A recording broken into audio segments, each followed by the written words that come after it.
Assalamualaikum warahmatullahi wabarakatuh.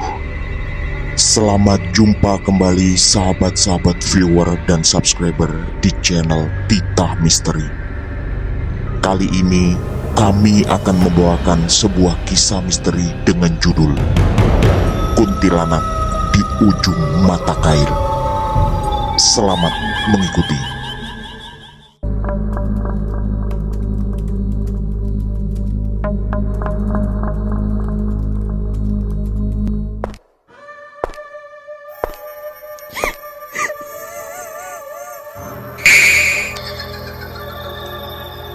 Jangan pernah mengikuti kisah ini sendirian. Seringkali sebuah pengalaman mengerikan sama sekali tak mudah diceritakan. Karena dalam situasi seperti itu, semuanya berada di antara kenyataan dan kemustahilan. Jawa Tengah 1990-an. Seperti rencana yang sudah disusun, hari itu Randy mengajak Yanuar memancing. Kebetulan hobi mereka berdua memang memancing dan betah berlama-lama di tempat pemancingan. Hal itu pula yang membuat mereka berdua sangat akrab. Padahal dulu Yanuar sama sekali tak mengenal Randy, walau rumah antar mereka hanya terpisah 2 desa. Kebetulan pula, sejak SD sampai lulus SMA, mereka tak pernah bersekolah di tempat yang sama. Hanya ketika suatu kali ada acara lomba memancing di desa Randy, Yanuar adalah salah satu peserta.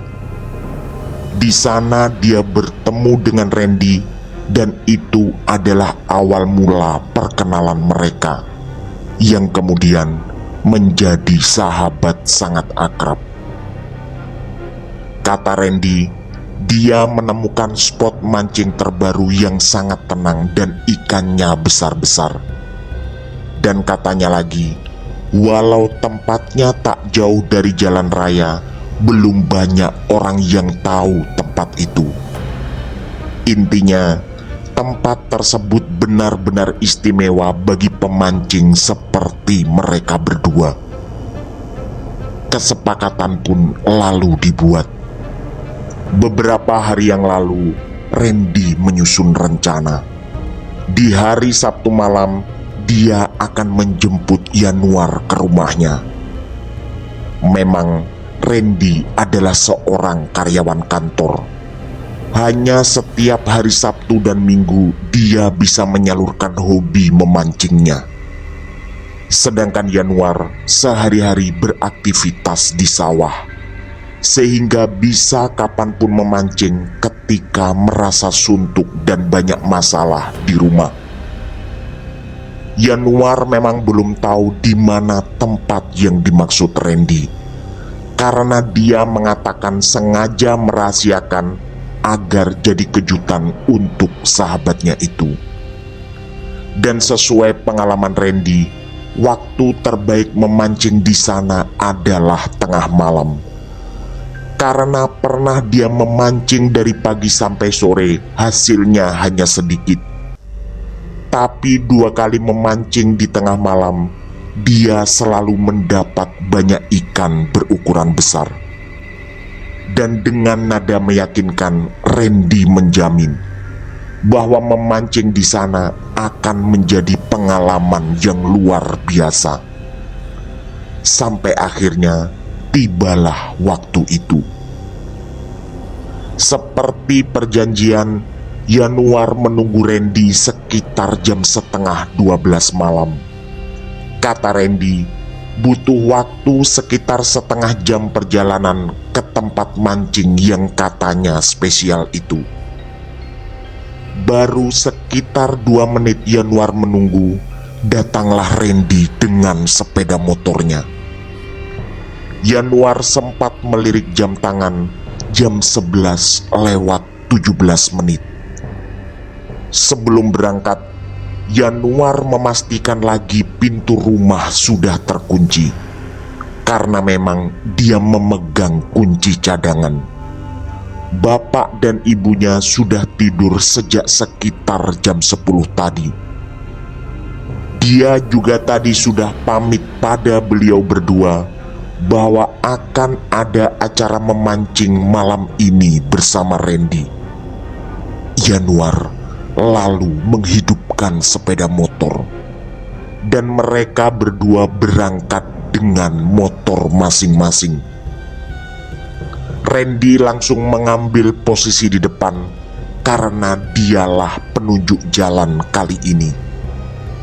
Dan setelah beberapa lama melewati suasana jalanan yang sangat sepi, sampailah mereka di tempat yang dimaksud. Awalnya, Yanuar merasa merinding karena ternyata tempat mereka berhenti berada tepat di seberang sebuah pemakaman yang cukup besar. Tapi tempat-tempat seperti ini sama sekali bukanlah hal baru bagi pemancing seperti mereka. Setelah berjalan kaki sekitar 10 meter, ternyata ada semacam bendungan kecil dan pertemuan dua sungai. Melihat situasinya, sepertinya wajar banyak ikan besar di sini. Setelah ngobrol awal dan Randy menunjukkan titik biasa dia memancing, mereka berdua pun berpisah. Randy lalu mengambil posisi yang agak jauh. Tentu saja akan tidak maksimal jika jarak mereka berdua terlalu berdekatan. Setelah menyalakan rokok dan menyiapkan umpan, Yanuar melemparkan kail ke tengah bendungan kecil itu. Randy melakukan hal yang sama tak lama kemudian dari jarak sekitar 10 meter. Bulan yang beberapa hari lagi purnama cukup membantu penerangan walau semua terlihat agak samar. Tapi bagi Yanuar, pendar sinar seperti itu sudah lebih dari cukup. Angin dingin yang berhembus menambah suasana sahdu malam itu. Dan apa yang dikatakan Randy sepertinya benar. Baru sekitar 2 atau 3 menit, senar dan pelampung pancing Yanuar bergetar sangat hebat. Dia meyakini ini pasti adalah ikan besar. Dengan perasaan berbinar, Yanuar mengerahkan segenap tenaga untuk mengendalikan joran. Ikan besar ini ternyata tak mudah ditaklukkan. Aksi tarik-menarik berlangsung cukup lama dan alot. Yanuar bahkan khawatir senar akan putus kali ini. Walau udara terasa semakin dingin, keringatnya mulai bercucuran karena energi besar yang harus dikeluarkan. Sementara itu, tak ada suara atau tanda apapun dari arah Randy. Sepertinya dia belum mendapat ikan. Tapi entah kenapa, tiba-tiba Yanuar merasa merinding lagi. Apalagi setelah memicingkan mata dan melihat agak jauh, Randy tak ada lagi di tempatnya. Sambil terus menahan joran yang sampai melengkung terbawa ikan, Yanuar memanggil-manggil nama Randy. Tapi tak ada jawaban sama sekali. Yanuar mulai khawatir ada yang tidak beres kali ini.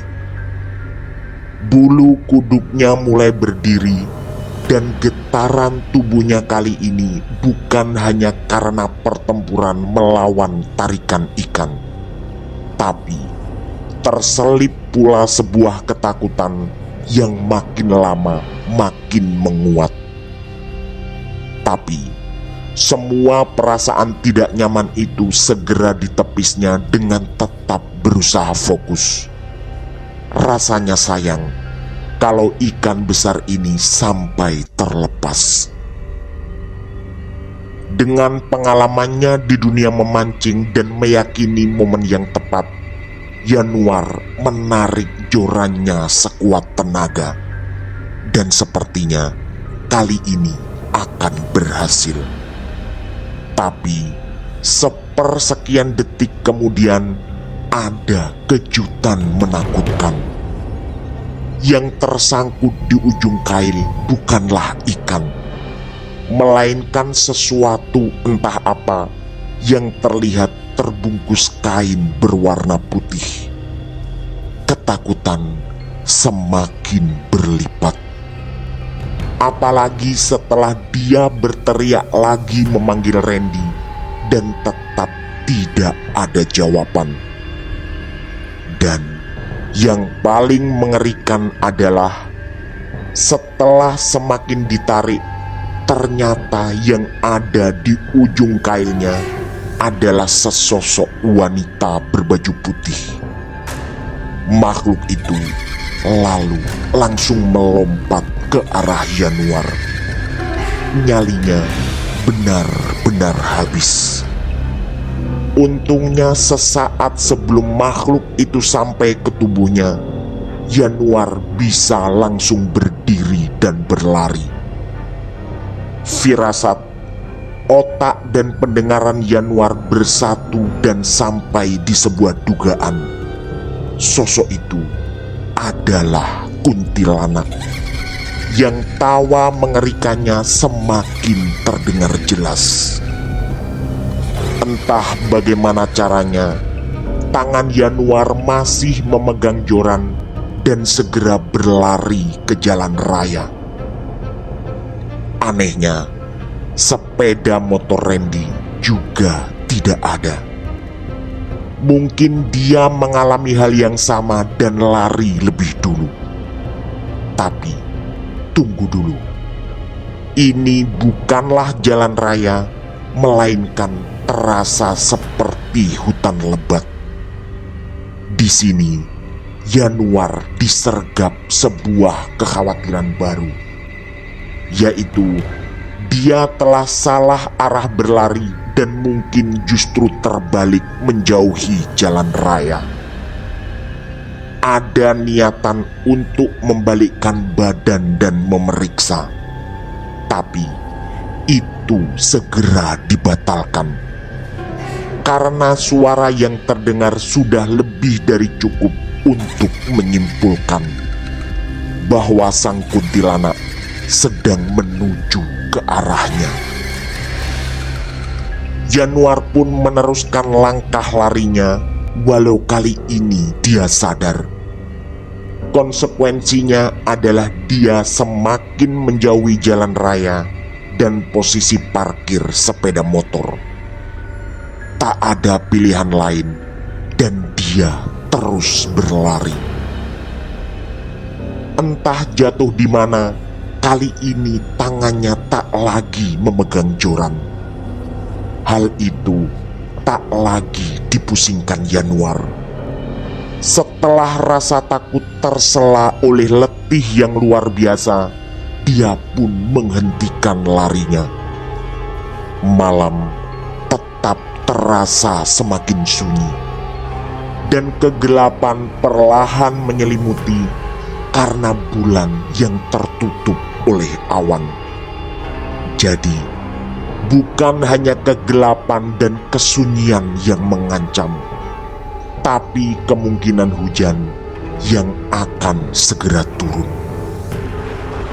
Dalam keputusasaan, Yanuar duduk di atas rumput yang terhampar cukup luas di antara barisan pohon-pohon tinggi. Gemerisik daun di atas tanah lalu terdengar entah dari arah mana. Dan entah pula siapa atau apa yang membuat langkah kaki di atas dedaunan itu. Yang jelas, semuanya serba menakutkan. Hewan malam yang berbahaya atau makhluk kuntilanak tadi. Saat kebingungan semakin terasa, mata Yanuar menangkap seberkas lampu dari kejauhan. Harapan baru kini muncul di otaknya. Mungkin seberkas sinar lampu itu berasal dari sebuah rumah atau perkampungan. Tapi keraguan segera datang kembali. Jika tadi yang ada di sungai adalah sebuah tipuan yang ternyata kuntilanak, dan arah yang dia tempuh saat berlari ternyata justru terbalik, pasti ada kemungkinan besar bahwa cahaya itu juga adalah tipuan. Kemudian keraguan pun segera hilang, atau lebih tepatnya dipaksa untuk hilang, ketika suara mengerikan sosok kuntilanak tadi terdengar lagi. Kembali berlari adalah satu-satunya pilihan, dan seberkas cahaya tadi kini menjadi sebuah harapan besar dan satu-satunya. Berkali-kali kaki Yanuar seperti tersangkut kayu dan ranting, tapi dia harus tetap berlari menuju cahaya itu. Kemudian, ini yang aneh. Mata Yanuar terus menatap lampu tadi yang ternyata seperti semakin menjauh.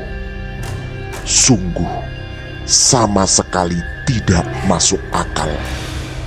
Di waktu yang sama, telinganya terus menangkap suara tawa menyeramkan yang juga mengejar di belakang. Yanuar mulai putus asa. Dengan mulut gemetar, sekali lagi dia meneriakkan nama Randy sebagai usaha terakhir. Dan seperti dugaan serta kekhawatirannya, tak ada jawaban sama sekali. Ketika tenaganya terasa hampir habis, tiba-tiba dia dihadang sesosok lain berbaju putih. Kali ini seperti seorang laki-laki. "Kamu tenang saja," ucap sosok itu yang ternyata berwajah sudah sangat tua. Otak Yanuar tak mampu lagi berpikir panjang. Yang pasti kalimat itu menjadi semacam penyelamat dalam situasi segenting ini. Rasa takut sama sekali belum hilang. Dan tak lama kemudian berhembuslah angin lembut yang terasa cukup hangat. Sambil terengah-engah, Yanuar memberanikan diri membalikkan badan. Syukurnya, kuntilanak tadi tak terlihat lagi mengejar. Situasi mulai aman, paling tidak untuk sementara. Ketika Yanuar membalikkan badannya lagi, sang laki-laki tua itu tersenyum menenangkan. Lalu, tiba-tiba telapak tangannya diarahkan ke dada Yanuar, seperti sebuah langkah pengobatan. Yanuar terdiam dan tak bisa melawan. Dia sadar laki-laki tua ini sekarang adalah yang bisa diharapkan untuk membantunya. Beberapa detik kemudian, dia merasa mual dan pusing. Di mata Yanuar, sosok laki-laki itu semakin samar dan perlahan memudar. Lalu, dia pun tidak sadarkan diri. Tiba-tiba Yanuar merasa ada kekuatan baru dalam tubuhnya dan dia pun berdiri. Tetap di tempat yang tadi, tapi suasana terasa jauh lebih terang. Entah bagaimana awalnya, bulan di langit terlihat bulat sempurna dan cahayanya begitu terang. Rasanya belum pernah cahaya bulan purnama seperti ini. Kemudian, beberapa meter di depannya terlihat sesosok putih yang berdiri membelakanginya. Tapi, semua rasa takut lenyap sama sekali. Sosok yang sedang membelakanginya pasti adalah kuntilanak tadi. Dan kali ini yang ada justru Yanuar merasa sangat percaya diri dan kemudian mengikuti gerakan si kuntilanak dari belakang. Ternyata sosok berbaju putih itu perlahan melayang dan mungkin tak menyadari kehadiran Yanuar di belakangnya. Untungnya, gerakan sosok itu tidak terlalu cepat, sehingga Yanuar bisa berjalan dengan hati-hati sambil menghindari ranting-ranting kayu yang kini terlihat jelas berserakan di tanah. Kuntilanak itu terus melayang, dan Yanuar sama sekali tak ingin melepaskannya. Entah dari mana datangnya semua keberanian yang tiba-tiba. Lalu, telinga Yanuar perlahan menangkap sesuatu. Setelah mempertajam pendengaran, itu adalah suara lirih tangisan. Dan sumber suara itu ternyata berasal dari sosok berbaju putih yang melayang di depannya. Yanuar tak paham apa maksudnya. Dia lalu teringat bahwa tadi dikejar kuntilanak itu dengan suara tawa yang menakutkan. Kali ini suasananya benar-benar terbalik. Dirinya justru yang berjalan di belakang kuntilanak, dan sosok itu sekarang melayang pelan sambil menangis. Semuanya terdengar semakin jelas. Dan di titik ini Yanuar menyadari bahwa dirinya sedang berada di alam mimpi atau terkirim ke alam lain. Sambil terus berjalan di belakang sosok itu dan mengikuti kemanapun dia pergi, ingatan Yanuar berhasil merangkai semua peristiwa sebelum berada di situasi ini. Bahwa tadi dia berangkat memancing bersama Randy. Lalu bukan ikan yang didapat, melainkan justru kuntilanak. Dia juga teringat saat-saat menegangkan ketika dikejar makhluk itu sampai semakin jauh masuk ke hutan. Dan kemudian dihadang oleh sesosok laki-laki tua yang memintanya untuk tidak takut. Entahlah apa maksud dari ini semua. Yang jelas, karena semua rasa takut telah hilang, dia bersiap terus mengikuti kuntilanak ini kemanapun dia pergi melayang. Aku akan menunjukkan jalan pulang. Terdengar suara itu bercampur tangis, dan lagi-lagi berasal dari sosok kuntilanak di depannya. Berarti kuntilanak itu bukannya tidak menyadari kehadiran Yanuar di belakang, melainkan dia yang kali ini justru ketakutan. Otak Yanuar lalu mulai berusaha menyusun sebuah analisa. Mungkin tadi sosok ini berusaha mengejar dan mencelakainya, tapi dia dimarahi oleh laki-laki tua yang tadi menghadangnya. Dan mungkin pula laki-laki tua tadilah yang memaksa kuntilanak ini mengantar Yanuar kembali ke tempat semula. Itu hanyalah dugaan, tapi Yanuar merasa kemungkinan ke sana sangatlah besar.